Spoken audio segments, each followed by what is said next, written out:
Alrighty, so let me move both of these around so I can see the questions. Alright, so the mechanisms for inotropic, lusotropic, and chronotropic actions of norepinephrine and acetylcholine on the heart. And then explain calcium and cardiac muscle contraction, include mechanisms of its release into the cytosol and return into sarcoplasmic reticulum, extracellular fluid. Move some of these over. So for inotropic,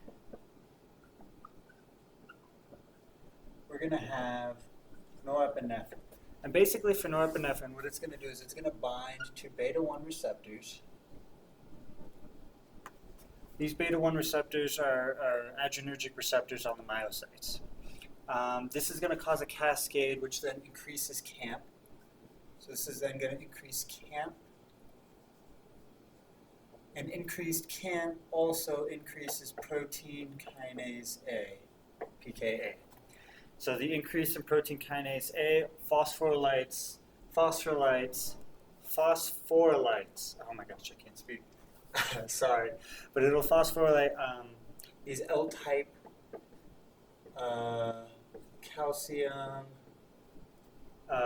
channels, and then that then causes an influx of calcium, which is an influx of calcium. And an influx in calcium is going to be a positive inotropy,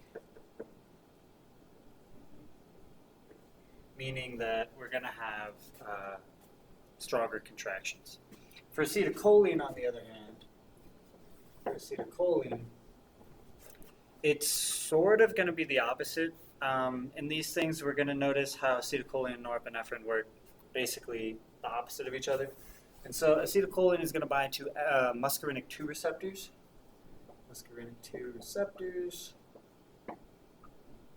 These receptors are then, the alpha subunit.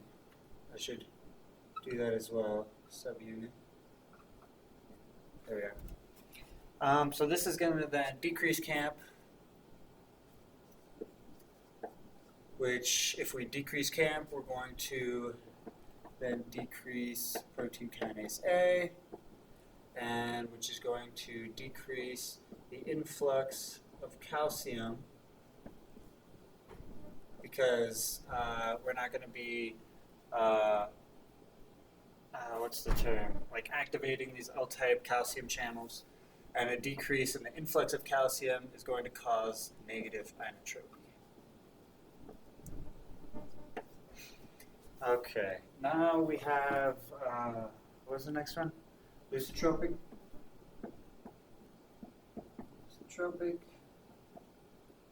And I'm probably going to have to erase part of this halfway through. Can you even see this? I think that'll help. So we have inotropic, and we have lusotropic, and I'll probably erase it, that way we have more space. But so for norepinephrine, this is going to increase CAMP and PKA, which we already know. So increased CAMP and increased PKA. Both of these are going to increase the phosphorylation,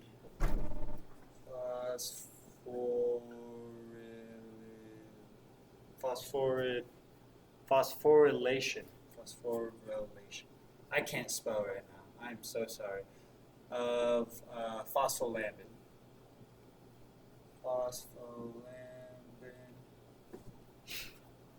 Which is going to increase circuit 2 pumps, which is then going to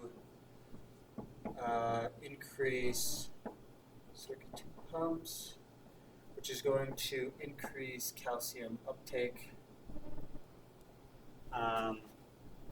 into the sarcoplasmic reticulum.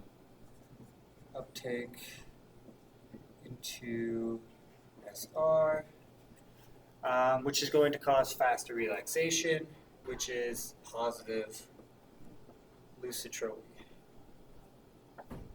And then acetylcholine is going to be technically the opposite. Since we're decreasing CAMP, and protein kinase A. We're going to then have a decrease in the phosphorylation of phospholambin, so decreased phospholambin. And if we have a decrease in phospholambin, we're going to have a decrease in circa 2 pumps. And if we have a decrease in those, we're going to have a decrease in uptake of calcium into SR, which means we're going to have negative lusitropy.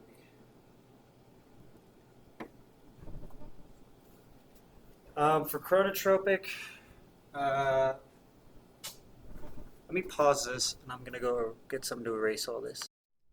All right, we're back. So now for chronotropic, I think what I should have said to begin with is inotropic is going to be the contraction. So positive inotropy means stronger contractions. Lusitropic is going to be the relaxation. So positive lusitropy means more relaxation of the heart. And then for chronotropy, this is going to be heart rate itself. So for chronotropic, we're going to have norepinephrine, I think is what I would start with last times first. This is going to bind to beta-1 receptors on the SA node. And this is going to increase the slope of phase 4 depolarization. So increase slope of phase 4 depolarization. And the increasing slope of it is going to increase our heart rate. So this is going to increase heart rate, which means we're going to have a positive chronotropy. And again, acetylcholine is going to be quite the opposite. So now we're going to do muscarinic 2 receptors on the SA node. This in turn is actually going to decrease the slope of phase 4 depolarization, which is then going to decrease heart rate, which is then going to give us a negative chronotropy.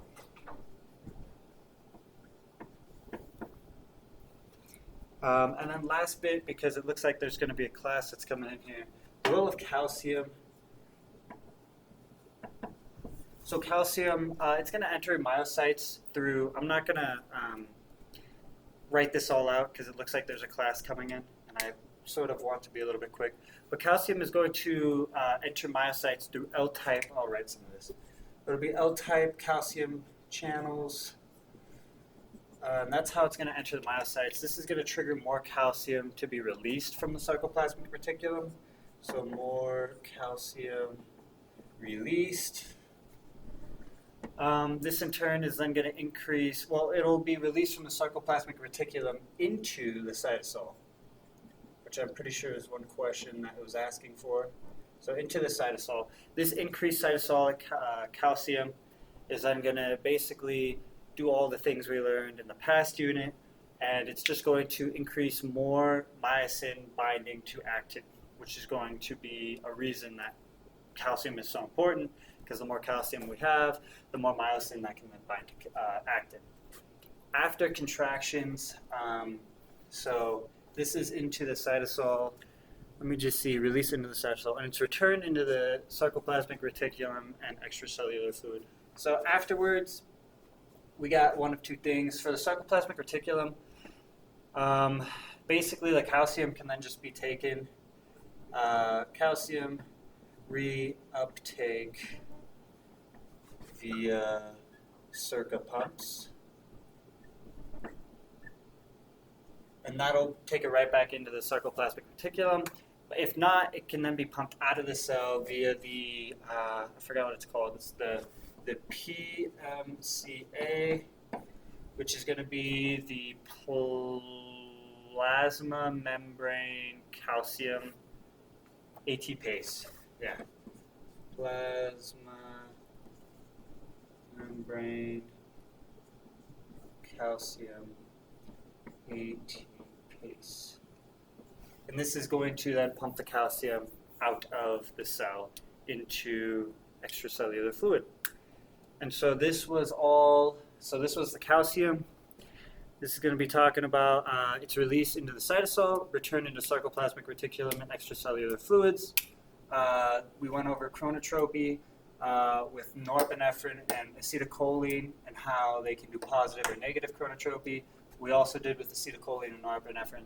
We did inotropy. We went over how they can either be positive or negative to inotropy, and then lusitropy, and how either one of those is going to be positive or negative to that as well.